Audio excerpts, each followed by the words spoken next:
Afternoon and welcome to the media news. I am Olufumi Ajiboye Agwola. Imo State Governor, Chairman of Crude Oil Theft and Management Committee, Hope Uzodinma, says the committee is collaborating with the Nigerian National Petroleum Company Limited to boost crude oil production.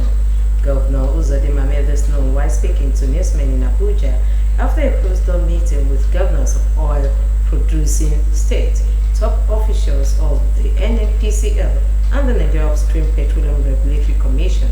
According to him, the aim is to increase crude oil production to 3 million barrels per day, in line with the target set by President Bola Tinubu, noting that oil production figures are already showing signs of improvement. He stated that the National Council requested an update from the subcommittee on crude oil theft and prevention during the meeting, and the committee observed an encouraging upward trend in crude production and attributed it to the collective efforts of industry, management, security agencies, and the state-level actors. Governor Uzodinma further stated that the committee plans to engage further with the management to align on strategies that will help Nigeria meet its production targets, adding that the goal of the committee is to ensure the oil country produces at least 3 million barrels of crude oil per day, in line with the target set by the president. Senator Asukwo Epeyong has reaffirmed his commitment to advancing the suicide prevention bill currently before the Senate. Senator Epeyong made this known when he received members of the Suicide Prevention Advocacy Working Group, the coalition of psychiatrists, mental health practitioners, legal experts, civil society organizations, and advocates who paid him a courtesy visit in Abuja to appreciate his sponsorship of the bill and to brief him on upcoming activities ahead of World Suicide Prevention Day on September 10. The senator reaffirmed his commitment in a statement released by and signed by the convener of the Suicide Prevention Advocacy Group and Continental Representative for Lifeline International, Taiwo Sheikh.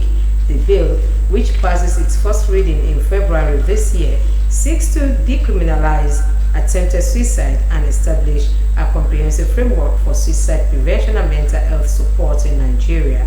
According to the World Health Organization, every year, 727,000 people take their own lives, while Nigeria records about 16,000 suicide deaths annually, and many more people make suicide attempts, and suicide is the third leading cause of death among 15 to 29-year-olds, which must be addressed.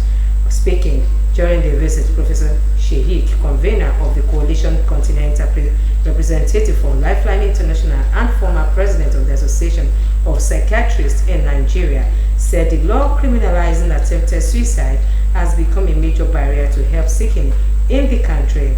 He explained that the proposed bill will not only seek to expunge punitive laws against attempted suicide, but also provide for service delivery, funding, training, helplines, and data systems to strengthen prevention and response mechanisms nationwide. The senator assured the group that he would champion the bill when it comes up for second reading, pledging to work with his colleagues to ensure robust debate backed by strong data and evidence.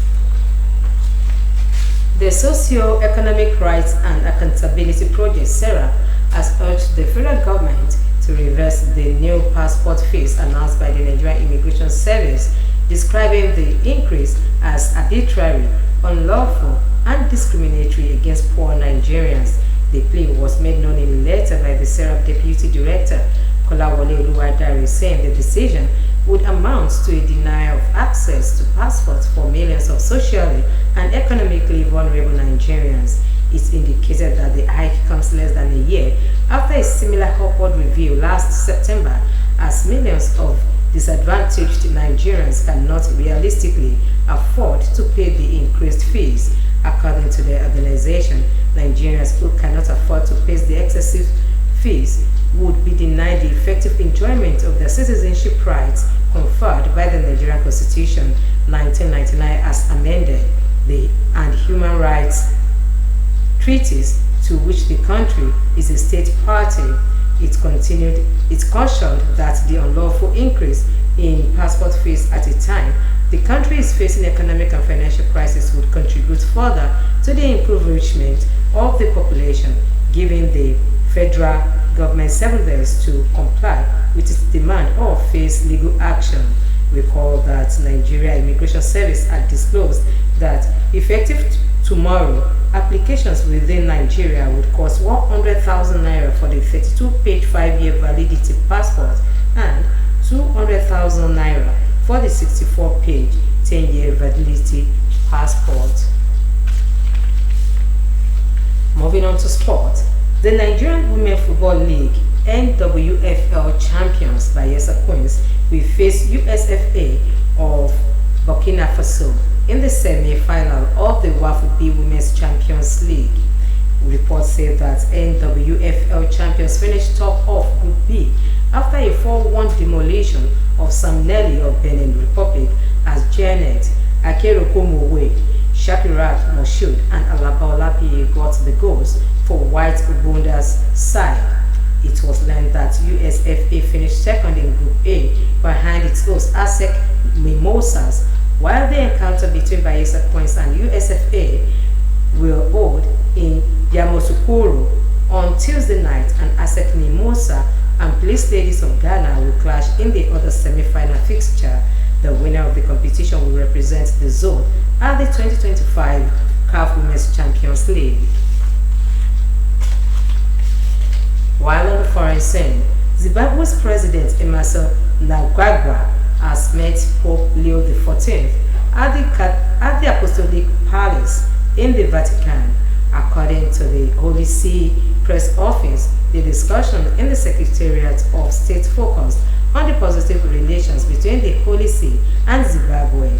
The conversations covered various aspects of Zimbabwe's political and economic situation, particularly the collaboration with the local church in fields such as healthcare, education, and the environment. Additionally, the parties exchanged views on regional issues, underscoring the importance of promoting multilateralism, dialogue, and cooperation among nations. Following the meeting with Pope, Mnangagwa met with the Vatican Secretary of State, Cardinal Piero Parolin, as well as the Secretary for Relations with State and International Organizations, Monsignor Paul Kalahar. Meanwhile, Zimbabwe has faced a significant economic downturn in recent years, characterized by hyperinflation and a devalued currency. Still on the foreign scene, Russia and China have warned Japan over its decision to allow the United States to deploy Typhoon intermediate-range missiles during joint military exercises in Japan next month, calling the move a threat to regional stability. Russia's Ministry of Foreign Affairs spokeswoman Maria Zakharova said her country viewed the development as another destabilizing step as part of Washington's course toward ramping up the potential of ground-based shorter and intermediate-range missiles. Zakharova further said deploying Typhoon missiles in regions near Russia poses a direct strategic threat to Russia and Moscow, and has also taken note of Japan's moves towards accelerated militarization and cooperation with the U.S. Also, Chinese Ministry of Foreign Affairs spokesperson Guo Jiakun said the U.S. and the Japan should contribute to regional peace and stability and not undermine it with the deployment of medium-range missiles, even if only temporarily.